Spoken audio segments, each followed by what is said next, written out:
to stop. Yeah, and if you don't like it, you better take your ass up to the snooty fox, because this is the loud spot. Okay, see you later. What's up, everybody? Welcome to the Loud Spot. I'm your host, Sebastian, out of Oklahoma City. We got Weird Wolf, Ava Gore joining us, co-hosting on this Wednesday evening, and we have Melissa Wolfe from the band Sepsiss. How are you? Hey, I'm doing great. How are you? I'm doing great, and I think Ava's always doing great. She's always smiling like she's doing great. So one thing I noticed about the band that I thought was very cool and caught my eye right away is when I went to your website and I seen your music videos, everything's very colorful. Oh, and thank you. Yeah, and your hair is also very colorful. We like to play around with colors. Yeah, and there's so many bands nowadays, especially in the rock scene and metal scene, that are very just black and grays, and it's kind of refreshing to see. It's very like your website's very eye-catching and it's up to date. I feel like you're shitting on me, Sebastian. I'm not even talking about you. Talking about myself. No, I'm just kidding. No. But is that intentionally done with the colors? Is that something that you do on purpose? Kind of, your hair is very colorful and the website's colorful. Is that like kind of I guess, what's the word I'm looking for? A thing? That you do on purpose? Actually, that is very much a thing with Sepsiss. We do a lot of wardrobe here in the band. We usually pick a color or like a scheme, a theme. Every time we go on stage, we all like to match. That's a big thing in Sepsiss. And color being vibrant, that's always been a thing too. We really like to pop. We like to be different. And like you said, a lot of people in metal tend to wear just black. And I think it really helps us stand out. Would you say that you like to portray the same thing within the music itself? Yes, we do. We definitely do with the music. It's not depressing music. So we like to, brighten up the world a little bit, wake people up. That's awesome. Mary's watching. She is from Mama Mary's Music Mayhem. She's watching. She says she's in the house right there. So, hi, Mary. She can't say hi back to us. Okay. Another thing I want to say, and I saw this from a Facebook post. Sepsiss posted a Facebook post. I don't remember what the post was about, but somebody was kind of knocking on the name Sepsiss, saying that it was like you shouldn't be named that because it's people die from sepsis. And someone, I think it was someone in your band that was like, it's a band's name. Like, do you recall that post? It was like last week. Yes, I recall that post. Honestly, it's just a band name. That's all it is. We've had people, die from the disease as well, or, we've known people in the past that have had it.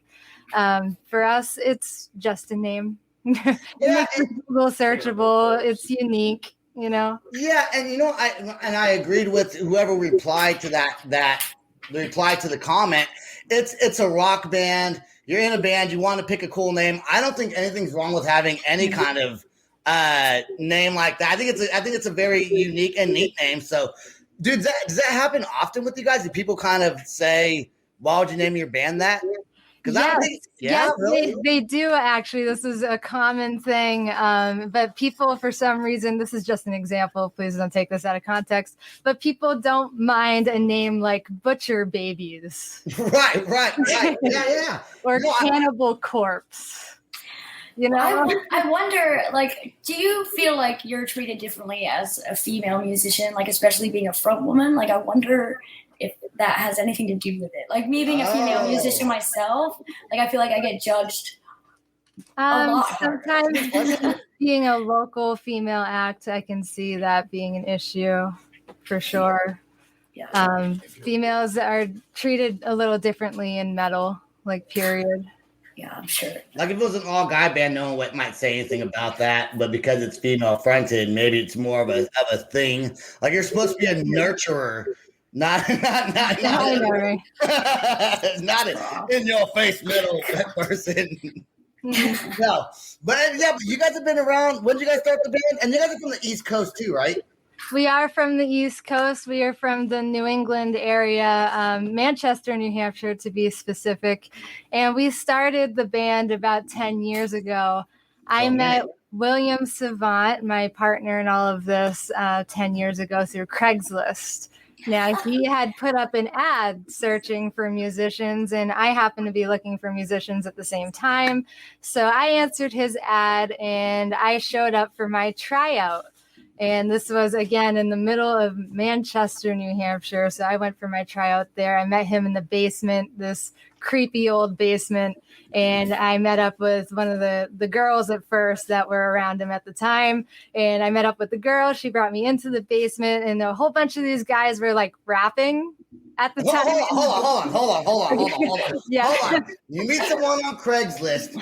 You lured into a basement by another female just to maybe trap you in there, and then there's a bunch of dudes rapping. Okay, maybe I should say I did in fact bring somebody with me. Okay, well, sure. Did they I shut wasn't the getting door trapped behind in you? the basement. Did they shut the door behind you, and was it kind of like? It was kind of creepy. Yes, it was a creepy old basement. It was creaky and damp.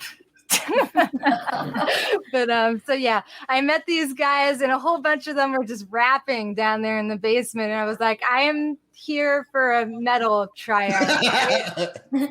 This is a metal thing we're trying to start.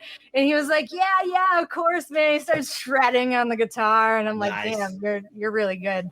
And so he showed me what he could do, and eventually I moved on to some covers and some other songs that I could do at the time, like some originals, because none of the bands I were in before that were really like bands, so to say. Like they didn't even make it to the stage at any point. But we tried to make some songs, and it kind of worked. And I showed him those songs, and he was like, yeah, you're really good. And there was supposed to be another girl that showed up that same day for her tryout, but she never came. So I guess I won by default. I guess you'll work out. Were they intentionally looking for a female vocalist at the time? Yes, they would prefer a female at the time, though they didn't care. Either way it swung. So as long as it sounded good and it worked out. It was a good fit, though. Has the band changed quite a bit since you first started, like with style or members? Yeah. Oh yeah. At first, I would say we sounded a little bit more like a rap group, like a rap hip hop group. No. Though there are some like rap hip hop influences that we have. I would say it sounded a little bit like Asking Alexandria-ish. Okay. And like a little bit more metalcore-y, sceney. Yeah. More scene. Now it's just kind of more Sepsiss. That's way to put it. You develop your own style after a certain amount of time. Do you ever scream? Because I noticed in the song we're playing tonight, I don't think there's any screaming in it. It's just you with clean vocals. I am a clean vocalist. Okay. William, the guitar player and composer for the band, he does do the screams. He would like to see me try to scream at some point, maybe album 2. Yeah. I'm practicing.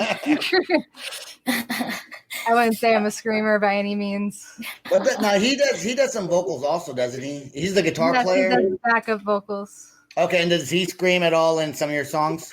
Yes, he screams. Okay, and when you say composer, does he like write all the music?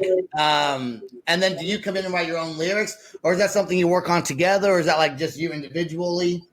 So William will write the song first on acoustic guitar. He'll just like start coming up with the melodies and notes and everything in his head. He'll bring it to the acoustic guitar, and then he'll bring that to me, and we'll start working out like where the notes would be melodically, singing melodies. And then we'll like write lyrics after we've figured out where the note placement is. Okay. So we'll work on that together. We'll write some lyrics. There's actually a song called The Swarm that we have that started out as an ice cream song. So it wasn't originally, going to be about ice cream or anything, but we just kind of like made the words about ice cream so we could like learn where the notes were going to be. And we were just kind of singing about Haagen-Dazs and shit. Nice. Now, Mr. Goodbars, isn't he in your band? Isn't he someone related to? Yes, That's Mr. right. Yeah. Goodbars is our keyboard player and Okay. Yeah. Oh, he does some rapping with you guys also. He does his own thing as a rapper, Mr. Goodbars. Oh, okay. So he's in your band, but then he does his own rap thing on the side. Yes. Cool. So it would be awesome to get him to eventually rap in a Sepsiss song. Going back to writing like bullshit lyrics, when I was in a band when I was 15, we wrote a song about doing laundry. It's like laundry. All right. Yeah. So yeah, that's kind of how it goes, and then we bring it to the rest of the band and have them learn it with us, and we take it to the stage after that. That's awesome. Okay, now going back to band practice, now 10 years later, we're going to fast forward to 10 years from when you guys started. Do you still practice in a basement with the door closed? Or does we have a studio now called the Toy Box. Oh, cool. It's like a complete music studio? Yeah, it's our music studio. We own it. This is why I can't start a band nowadays, because I would like go to practice in a garage and like annoy all my neighbors. I'm a fucking 39-year-old man playing in the garage. I don't have enough. I don't have a studio. I have nothing. So I'm going to stick and you're to already loud. And I'm already loud, yeah. I think my neighbors can hear me talking actually sometimes when I'm doing the podcast. So you guys got a studio and you own the studio. So you guys, did you guys own the building itself? We rent the building. Okay. Yeah, Is it a music studio other bands can come in and practice, or is it just for Sepsiss? It's a music studio. Mr. Goodbars does a lot of engineering. So he will, take rappers and bring them into the studio. Sometimes other metal bands. We record music videos, all sorts of things. But he is definitely the one behind all the technology.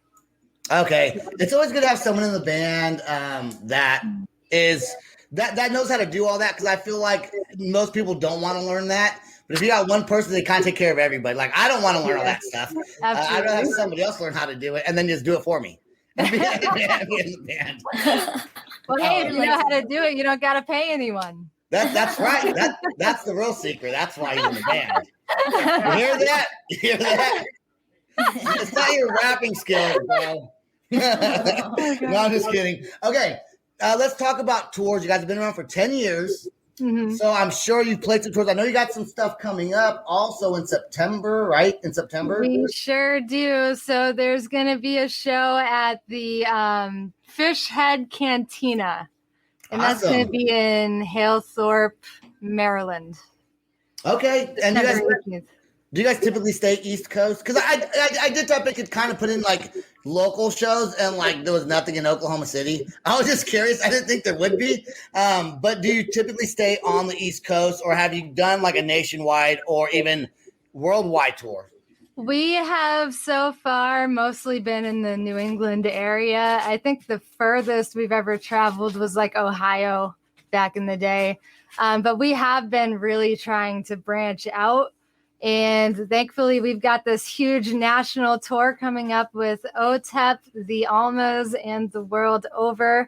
And that is coming up, I think, in late October, early November. Awesome. Sorry. Go ahead. No, go ahead. So we've got that coming up, and it's going to be our first ever national tour. Nice. That's exciting. Yes. Oh, absolutely. What's your favorite part about performing live in front of an audience? My favorite part about performing is getting to put my energy out there with others and just share that experience. There is nothing like being on stage in front of people and expressing yourself. Because honestly, I feel at home on stage. I don't feel like I am me.